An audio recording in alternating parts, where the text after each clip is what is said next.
Hi guys, it's Frankie from Frankie Tech. Good to see you guys again and checking out the POCO M4 Pro 5G, but not just any version of this phone.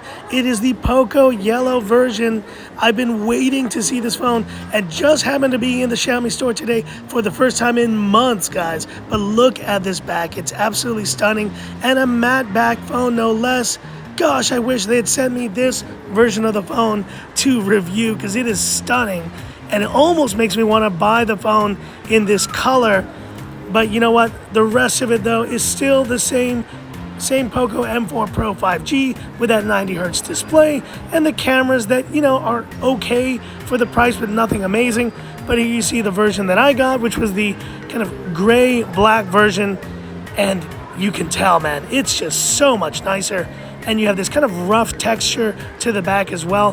While the other phone feels a bit more slimy, this yellow version has got very nice textured edges and this kind of graininess to it that just is a game changer in terms of the look of this phone. I really wish we could see more of this from POCO in future releases.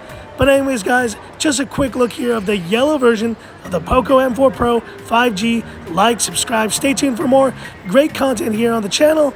And this is Frankie Tech signing off. Have a good one.